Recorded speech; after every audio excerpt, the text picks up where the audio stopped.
시편 145편. 여호와께서는 자기에게 간구하는 모든 자, 곧 진실하게 간구하는 모든 자에게 가까이 하시는도다. 유익한 말 중에 결심은 시작을 잘하게 하고, 기도는 경건을 계속하게 하고, 반성은 실수를 교정시킨다는 말이 있습니다. 기도하는 성도들에게 하나님을 가까이 하는 경건은 그 무엇과도 바꿀 수 없는 삶의 든든한 자산입니다. 또한 하나님이 진실한 자에게 가까이 하신다고 약속하셨으니 크나큰 축복이 아닐 수 없습니다. 무엇보다도 하나님을 가까이 할 때에 인간은 자신을 바르게 알게 됩니다. 다시 말하면 자기 위에 아무도 없다는 듯이 교만하지도 않고 영혼이 없다는 듯이 짐승처럼 살지 않는다는 것입니다. 그러므로 지혜로운 인생이 되는 것은 하나님을 가까이 하는 경건에 있습니다. 본 시편은 히브리 자음 알파벳 순서로 되어 있습니다.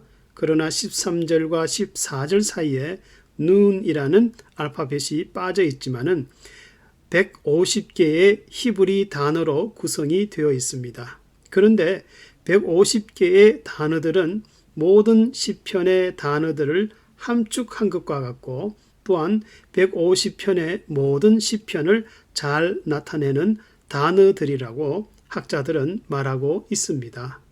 다윗은 한평생 찬송과 기도로 늘 하나님을 가까이 하였는데, 본문에서 그 찬송의 내용을 보면은 세 가지로 말씀하고 있습니다. 첫째는 하나님께서 구원의 주가 되심을 찬송하였습니다. 1절에서 10절. 그래서 하나님의 능력, 권세와 행하신 기사, 은혜와 의로우심, 그리고 하나님의 섭리가 위대하고 측량할 수 없다고 고백하였습니다. 다시 말하면 하나님이 그동안 다윗 자신에게 얼마나 많이 선을 베풀고 구원을 베풀어 주셨는지 그 사실을 가만히 묵상할 때 저절로 날마다 영영이 성축하리이다, 성축하리이다, 하나님이 복의 근원이 되신다는 찬송의 뜨거움이 심령 깊은 곳에서 터져 나왔습니다. 그래서 1절에서 왕이신 나의 하나님이라 찬송하면서 비록 자신이 왕이지만 그러나 진정한 왕의 권세는 하나님께 있고 자신은 그저 주의 성도, 즉 하나님의 말씀을 충실히 행하려고 노력하는 자라고 고백을 하였습니다. 그러므로 하나님은 다윗의 이런 신실한 믿음과 중심을 기쁘게 보셨고 가까이 하셨고 또한 귀하게 사용하셨습니다. 그리고 4절에서 7절에서는 선포하리라, 선포하리라. 성도들의 사명과 인생의 목적은 하나님이 나에게 베푸신 구원과 복음의 은혜를 전하며 사는 것이라고 말씀합니다. 세상에서 남에게 복음을 전하는 것은 오직 은혜를 깨달은 성도들만이 할 수 있는 일입니다. 다시 말하면 왜 천사들이 인간처럼 복음을 전하지 못하는가? 그것은 타락하여 구원을 받은 경험이 없기 때문입니다. 그래서 베드로전서 1장 12절에서는 타락한 영혼이, 저 죄 많은 영혼이 어떻게 구원을 받는 것인지 하나님이 행하시는 그 은혜를 천사들도 살펴보기를 원하는 것이라 이렇게 말씀하고 있습니다. 둘째는 주의 나라와 영광 그리고 섭리를 찬송하였습니다. 11절에서 16절. 여기서 주의 나라는 하나님의 통치, 천국을 의미하는데 이런 천국 사상은 구약 성도들에게 깊은 신앙이었고 복음이었습니다. 그래서 히브리서 11장 6절을 보면은 구약의 성도들은 더 나은 본향을 사모하며 살았는데 곧 하늘에 있는 것이라 이렇게 말씀하고 있습니다. 즉 무슨 일을 만나든지 이런 천국 사상을 갖고 묵묵히 나그네의 삶을 살았다는 것입니다.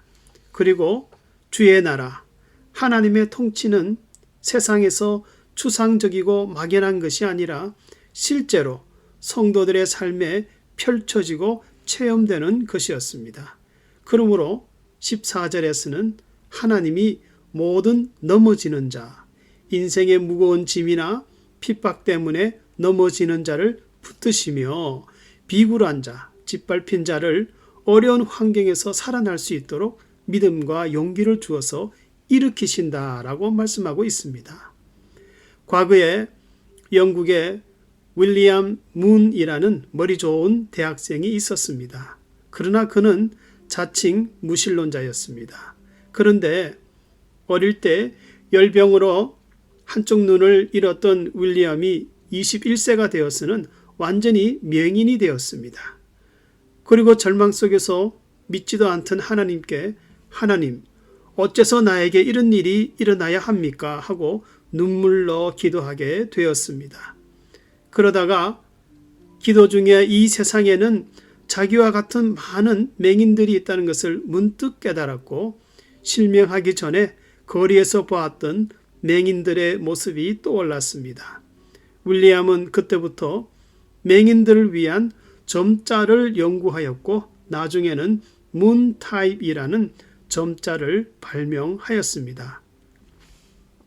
그리고 가장 큰 업적은 성경을 점자로 펴내었습니다.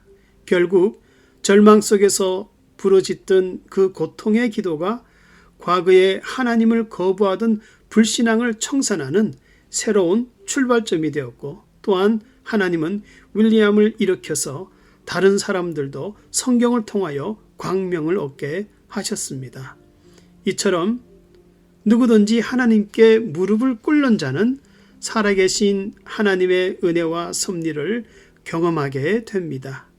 그리고 나를 지으시고 필요를 채워주시는 하나님의 긍휼을 아는 자는 15절에서 중생의 눈이, 즉 모든 피조물의 눈이 필요를 공급받기 위해서 주를 앙망하오니, 즉 항상 하나님의 돌보심 아래 있는 줄 알고 늘 그 은혜를 기대하며 바라본다고 말씀합니다.